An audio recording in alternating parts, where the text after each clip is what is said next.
Jessie, and today I am going to be doing another book tag. This is one that was created by my friend Paige over at the PM Reader, and it is the frustrating book tag. Because we all know sometimes we just get a little frustrated with our reading, with our books, with things that we just thought would go one way and ended up going another. So I just thought that this was so much fun. I wanted to do her original tag. So I will leave the information for her channel and that tag down in the description box below for you to check out because she is so cute and so kind. Just go look her up, please. And now we are going to jump into the tag and the questions. As always, I have my phone because I cannot remember anything without reading it because like I'm not gonna remember these questions without looking at my phone, so there's that. And also I did not prepare for this. I don't have books at the ready. I did not prepare answers. I'm winging it today, y'all. So this should be fun. All right, the first question is name a book you predicted would be 5 stars but wasn't. There's a few. Recently, Lost in the Neverwoods, I thought I was really gonna love, and I did not. I did a whole review on that. And then there's also Red Rising, which I liked, but also like didn't love like I thought I was going to. Like, there's a few. I don't pick up books thinking that I'm not gonna love them, so really any of them. Throne of Glass, I thought that Throne of Glass was going to be for me, and it was not for me, so I was really sad about that. Like, there's just, you know, sometimes books just aren't for you, and like even if the premise sounds like it's going to be fantastic, you can still end up disliking it, or not even disliking it, because like I didn't like hate any of those books, I just didn't love them like I thought I was going to. And that's okay. What is a book that had a great beginning but let you down in the end? Rage of Dragons by Evan Winters. I loved the beginning of that book. I loved the prologue. I thought the first few chapters were really, really great. Like, I had super high hopes for Rage of Dragons, and it just didn't escalate the way I thought it should, the way I wanted it to.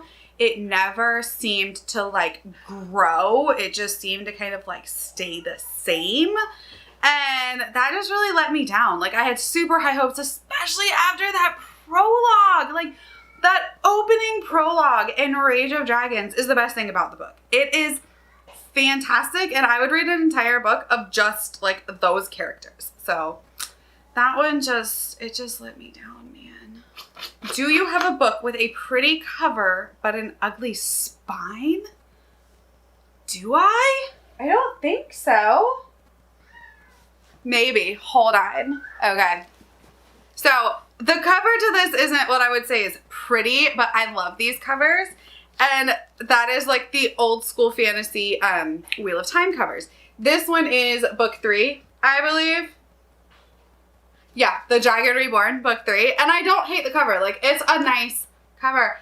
But I hate that spine. Like, this dude right here gives me the heaves. Like, this just looks really creepy sitting on my shelf. Like, cool, epic fantasy, old school goodness. Great. Yeah, no. So that's that one. The next one is, do you have a book series that doesn't match? Like, some are paperback, some are hardcover, or the cover designs were changed. Yeah, I do. Hold on. I have all of the above, right? Where is... So, like I just showed you, all of my Wheel of Time books are different. Like, I have some big hardbacks, some trade paperbacks, I have some mass markets, and that's because I got them all at, like, library sales for super cheap, and honestly, it doesn't bother me. Like, at all. Like, that's part 2 of the question is, does it bother you? No, it doesn't. A lot of my books are mismatched, and that is because of buying them used and at book sales and stuff like that, because like I like a good deal. Like, I have 2 kids that I have to support. Like, can't spend all my money on books, right? Gotta have a budget. But I do have a series that did a cover change between book 1 and book 2, and I'm normally not one to like go out and buy the book again that I already have just because of the cover being different. Like, I'm not, like, I love a pretty cover, don't get me wrong, but honestly it doesn't bother me that much if they don't match. But I really want to go out and buy the matching hardback for Fireborn and Flamefall. This is book 2 that is coming out soon, and this is the new beautiful cover, and this is the original cover, which I also really like. So like, I wouldn't get rid of this because this is like a first edition hardback of it. Like, I like the cover, but they don't match. Like, I don't know. And this is like the one case where I wish they did, because I really like this cover, and it's literally like this one in red with like Fireborn down the top. So yeah. Is there a book from your youth that you can remember bits and pieces but cannot remember the name or find the book anywhere? And yeah, there is. And I haven't thought about this in so long. Like, I read a lot as a kid, but there's this one book, and I vaguely remember it, but I remember like what the cover looked like in my head, but I can't describe it. It was like black background, and then like it was like a blue fairy on it or something like that. I think it was like middle grade, and I just remember it being like a fairy story and thinking it was so cool. And like, I was a kid, but like, I cannot remember the name of it. I can't remember much about it, but I just remember like carrying that book around with me and being like, I love this. And like, I don't remember, it might have been a book in a series. Like, I don't know. Like, if I saw it, I would probably know, but honestly, maybe not, because it was so long ago because I'm old. So are there any books that you are certain you've read but cannot remember anything about? Yeah. A lot of the books from school. Like, I remember some from some of these, like the classics that I read in high school, but like, if I didn't care that much, I just didn't care.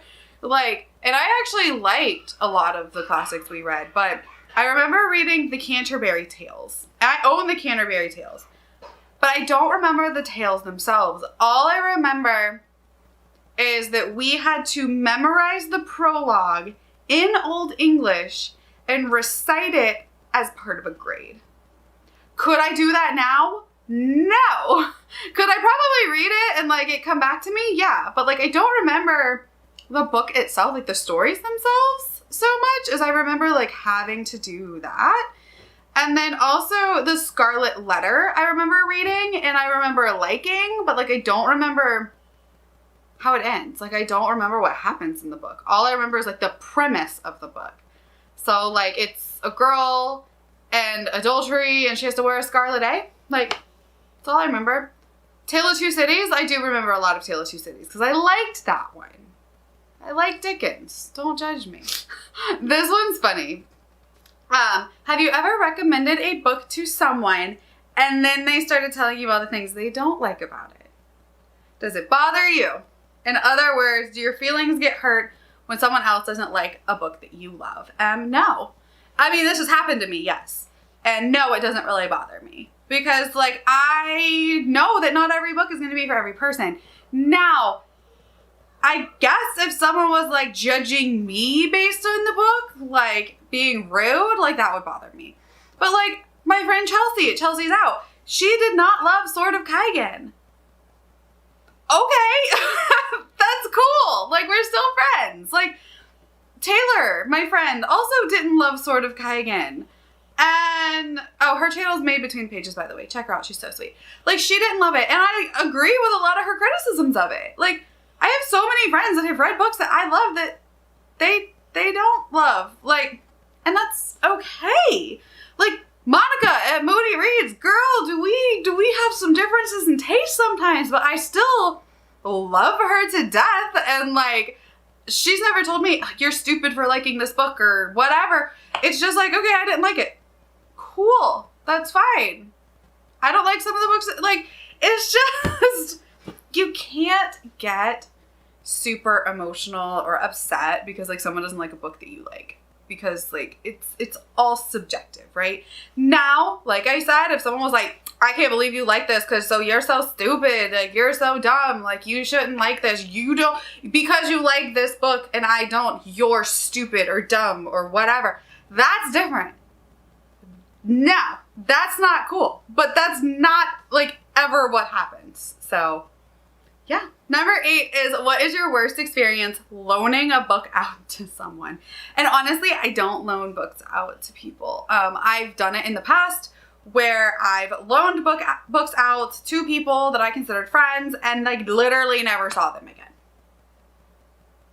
Okay. Like, the book, whatever. Like, it doesn't really bother me that much. I still loan out books to friends, then they always have given it back lately, but you know, few and far between times, like I've loaned a book out and just not gotten it back. I've never gotten a book back damaged.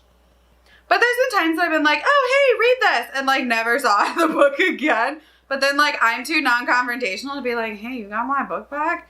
But like normally people just are fine. Like, maybe that's just my friends. They're like, okay, I read it. Here is the book back. Like, okay.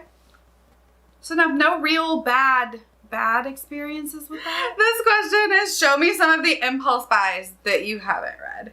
You know the ones. The ones you bought at midnight, online shopping, when you are walking, or when you're walking through a bookstore and the magic of all the books made you grab a few too many. And we can't forget all of those at such a good price books. I feel completely singled out right now, especially with the late night shopping. I feel singled out because that is my life, right? I mean, do you see my shelves? 90% of them, like I'm not grabbing them all out, but 90% of my shelves are like impulse buys, late at night, couldn't sleep, watching some booktube. Ooh, gotta have that, add to cart, add to cart, add to cart. And then like 2 days later, I have a box of books and I'm like, ooh, who were you back then?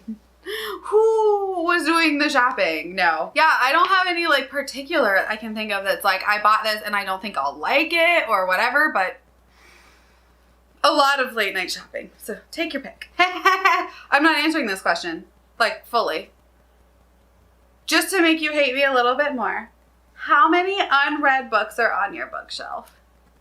Last time I counted, there were 200-ish. There's more now.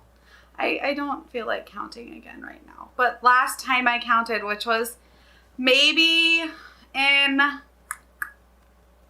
November, December, there was like 200 unread books almost. So yeah. Hi, my name's Jessie, and buying books and reading them are two different hobbies.